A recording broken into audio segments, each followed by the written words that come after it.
Hello everyone, I hope you are all doing great. So let's start today topic. Just today we will discuss about Independence Act 1947.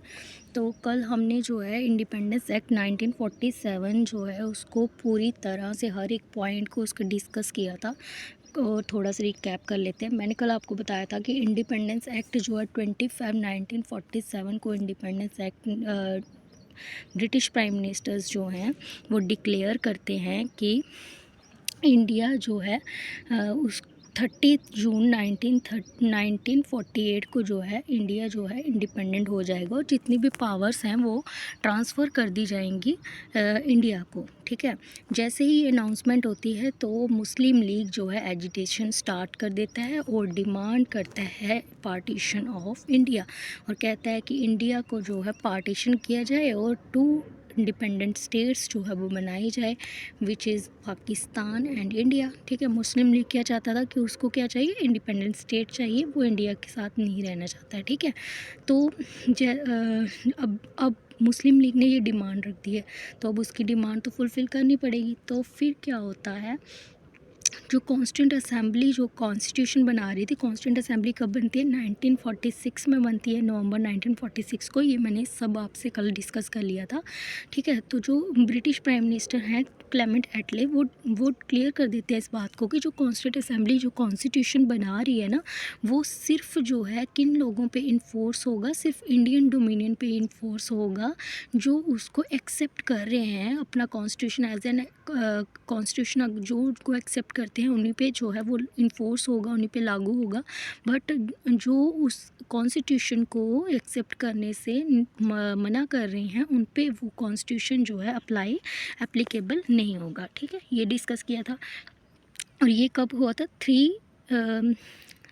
3 जून को, 3 जून 1947 में ये जो है prime minister जो है वो क्लियर करते हैं। और 3 जून 1947 में ही जो है लॉर्ड माउंटबेटन जो वाइस राय थे वो लेके आते हैं पार्टीशन प्लान, जिसको माउंटबेटन प्लान भी बोला जाता है। ठीक है, और उसमें उस प्लान को जो है दोनों जो है मुस्लिम लीग भी और आईएनसी भी जो है उसको एक्सेप्ट कर लेती है। और कुछ इंपॉर्टेंट इसके पॉइंट्स हमने पढ़े थे, वो सब भी मैंने आपसे कल डिस्कस किए थे। ठीक है, तो आज हम पढ़ेंगे changes by the independence act. Constituent assembly में इंडिपेंडेंस एक्ट आने के बाद क्या क्या चेंजेस लाए गए।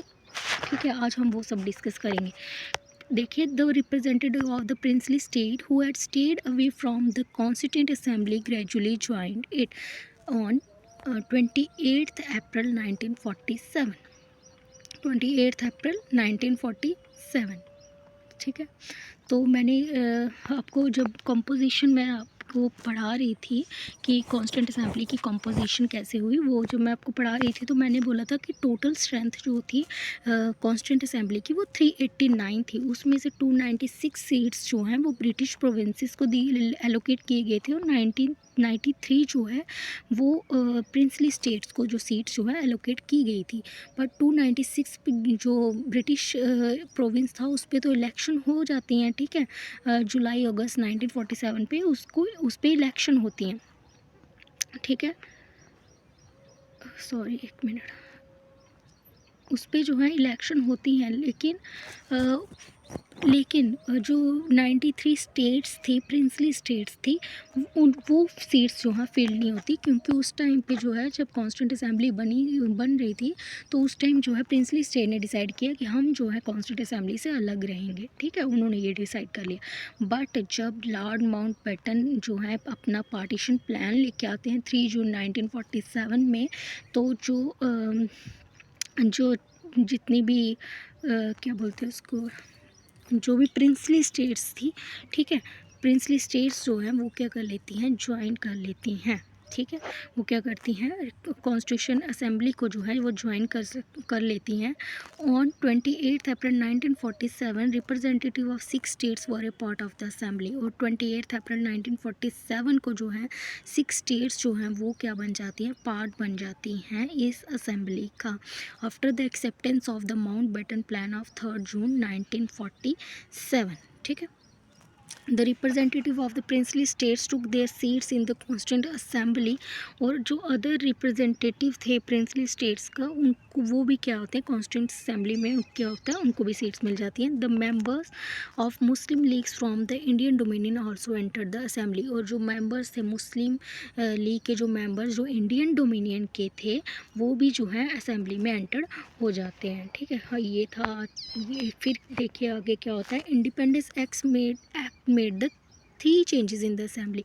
अब क्या क्या चेंजेस आई असेंबली में इंडिपेंडेंस एक्ट के द्वारा, अब देखिए। The assembly was made a fully sovereign body which could frame any constitution. The act empowered the assembly to abrogate or alter any law made by the British Parliament in relation to the India। ठीक है, assembly जो है उसको declare किया जाता है, वो क्या है, एक सॉवरेन बॉडी है। सॉवरेन बॉडी मीन्स मतलब वो आज़ाद है, किसी का इंटरफेरेंस नहीं होगा उस पर। ठीक है, उस पे किसी का भी किसी बाहरी कंट्री का जो है कोई इंटरफेरेंस नहीं होगा। असेंबली जो है वो फुली सॉवरेन है। कुड फ्रेम एनी कॉन्स्टिट्यूशन, वो कोई भी कॉन्स्टिट्यूशन जो है वो बना सकती है अपनी कंट्री के लिए, इंडिया के लिए। The act empowered the assembly to abrogate और alter any law made by. और जो ये एक्ट था ना, इंडिपेंडेंस एक्ट, ये भी क्या करता था, ये असेंबली को एम्पावर करता था कि आप कोई भी जो है एक्ट जो है उसको एब्रोगेट कर सकते हो, अल्टर कर सकते हो, उसको चेंज कर सकते हो, जहाँ फुली जो है रिपील कर सकते हो, आप उसको एबॉलिश कर सकते हो, जो भी ब्रिटिश पार्लियामेंट ने जो है इंडिया के कंटेक्स्ट में बनाया, इंडिया के रिलेशन में बनाया। ठीक है, फर्स्ट तो ये पॉइंट था।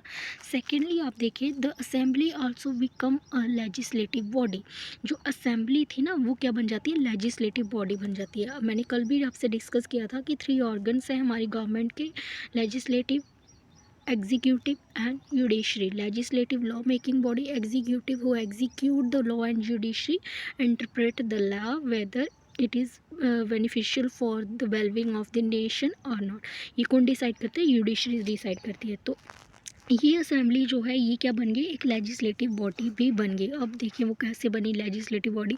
ये तो कॉन्स्टिट्यूशन के लिए, आप ये सोच रहे होंगे तो ये तो कॉन्स्टिट्यूशन बनाने के लिए बनाई गई थी, फिर ये लेजिस्लेटिव बॉडी कैसे हुई, अब आगे डिस्कस करते हैं। देखिए 2 separate function were assign to the assembly. Assembly जो है उसको 2 फंक्शंस जो हैं दिए गए, that is making of constitution for free India and enacting ordinary law for the country. इसको जो कॉन्स्टिट्यूंट असेंबली है इसको 2 काम दिए गए थे, 2 टास्क दिए गए थे। एक टास्क तो ये था, ओरिजिनली इसको किस लिए बनाया गया था कि कॉन्स्टिट्यूशन फ्रेम करो इंडिया के लिए, और दूसरा टास्क इसको क्या दे दिया गया कि ऑर्डिनरी लॉ इनेक्ट करो फॉर द कंट्री। अब देखिए 1947 में, 15 अगस्त 1947 में इंडिया जो है इंडिपेंडेंट उसको मिल गई। ठीक है, अब जो है इंडिया जो है अगर इंडिपेंडेंट है, इंडिपेंडेंस उसको मिल गई है, तो वो अब कैसे रूल कैसे करेंगे, क्या क्या लॉज लाए जाएंगे, ताकि जब तक कि इंडिया का फुली कॉन्स्टिट्यूशन जो है बन के तैयार नहीं हो जाता, इन्फोर्स नहीं हो जाता, तब तक जो है इंडिया को गवर्न करने की तो ज़रूरत थी ना।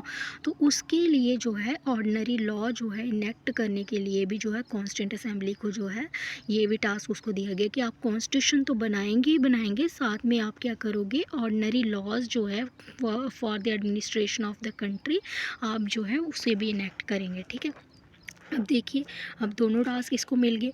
अब ये 2 टास्क जो है ना, दीज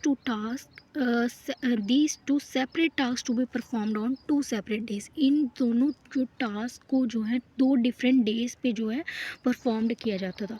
जब whenever the assembly met as a constant body it was chaired by doctor Rajendra Prasad, and when met as a legislative body it was chaired by GV Mavalankar ji. ठीक है, कहते हैं कि जब जो है असेंबली, जो कॉन्स्टिट्यूंट असेंबली जब एक कॉन्स्टिट्यूंट बॉडी की तरह मिलती थी ना, जब वो कॉन्स्टिट्यूशन बनाया जा रहा था, जब उसके बेसिस पे जो है मीटिंग्स होती थी, जब वो ऐसे मिलते थे, तो डॉक्टर राजेंद्र प्रसाद जिनको जो है क्या बनाया गया था, प्रेसिडेंट बनाया गया था ना कॉन्स्टिट्यूंट असेंबली का।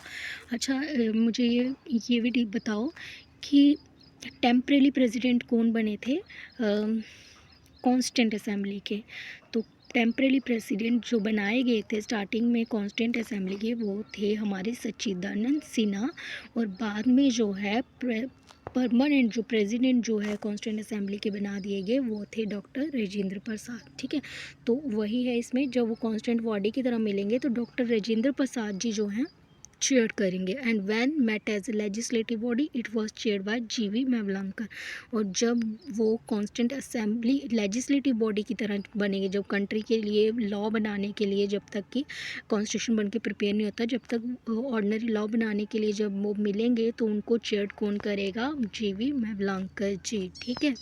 These two functions continued till 26 November 1949 when the task of making constitution was over। ये फंक्शंस कब तक चलता रहा? ये दोनों टास्क कब तक परफॉर्म होते रहे? कॉन्स्टिट्यूंट असेंबली ऐसे इस तरीके से कैसे कब तक मिलती रही? जब तक कि पूरी तरह से जो है कॉन्स्टिट्यूशन जो है, जब तक कि कॉन्स्टिट्यूशन जो है वो पूरी तरह से बनकर तैयार नहीं हो गया। और कॉन्स्टिट्यूशन कब बनकर तैयार हुआ था? 26 नवंबर 1947। अब आप सोच सकते हो कि मैम 26 नवंबर को जब हमारा कॉन्स्टिट्यूशन बन गया था तो फिर उसको लागू क्यों नहीं किया गया, इन्फोर्स क्यों नहीं किया गया? तो उसके भी कुछ हिस्टोरिकल रीजंस थे जिसकी वजह से जो है हमने 26 नवंबर का 26 जनवरी का जो है वेट किया, वो भी हम डिस्कस करेंगे। ठीक है, हिस्ट्री से रिलेटेड है, वो हम डिस्कस कर लेंगे बाद में। बट अब इसका थर्ड पॉइंट देखो, the Muslim league members withdraw from the constituent assembly for India. अब देखो ये मुस्लिम लीग्स के कौन से मेंबर हैं जो कॉन्स्टिट्यूंट असेंबली से जो है विड्रॉ कर रहे हैं? ये वो मेंबर्स थे जो पाकिस्तान एरियाज थे, पाकिस्तान जो है डोमिनियन से थे। ठीक है, जो पाकिस्तान एरिया के अंडर आ रहे थे, ये वो वाले मुस्लिम लीग्स के मेंबर थे जिन्होंने कॉन्स्टिट्यूंट असेंबली को जो है विड्रॉ कर दिया। ठीक है, बट अभी हमने ऊपर पढ़ा कि जो मुस्लिम लीग के मेंबर्स जो इंडियन डोमिनियन के थे उन्होंने जो है वो जो है एंटर्ड हो गए थे बाद में मुस्लिम लीग में।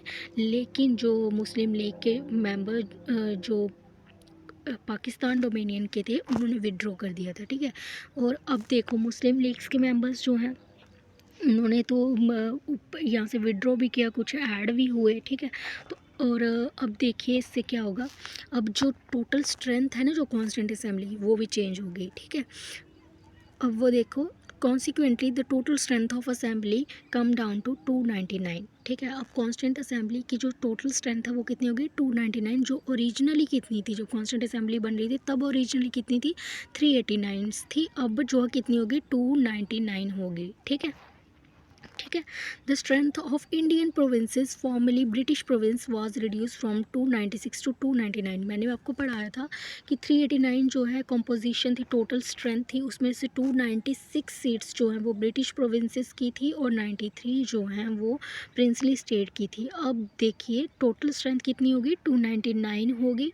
और जो ब्रिटिश प्रोविंस थी जिसकी 296 सीट्स थी वो रिड्यूस होकर 229 हो गई, 219 होगी। और प्रिंसली स्टेट्स की जो सीट्स थी 93, अब वो रिड्यूस होकर कितनी होगी? 70 होगी। ठीक है, तो ये सारा था all about changes by the independence act 1947। 1947 से जो 1947 एक्ट से जो चेंज आए कॉन्स्टिट्यूंट असेंबली में वो सब थे ये सारे। ठीक है, आई होप आपको इतना समझ आया होगा। अब देखिए कॉन्स्टिट्यूंट असेंबली जो है वो कॉन्स्टिट्यूशन भी बना रही थी, ऑर्डिनरी लॉ भी बना रही थी कंट्री को गवर्न करने के लिए जब तक कि कॉन्स्टिट्यूशन ना बने। पर इसके साथ साथ और भी जो कुछ फंक्शंस जो हैं वो परफॉर्म्ड किए गए, जैसे it adopt the national flag on 22 Jain 1947। ठीक है, नेशनल फ्लैग जो है इंडिया का उसको कब अडॉप्ट किया गया था? 22 जुलाई 1947 में।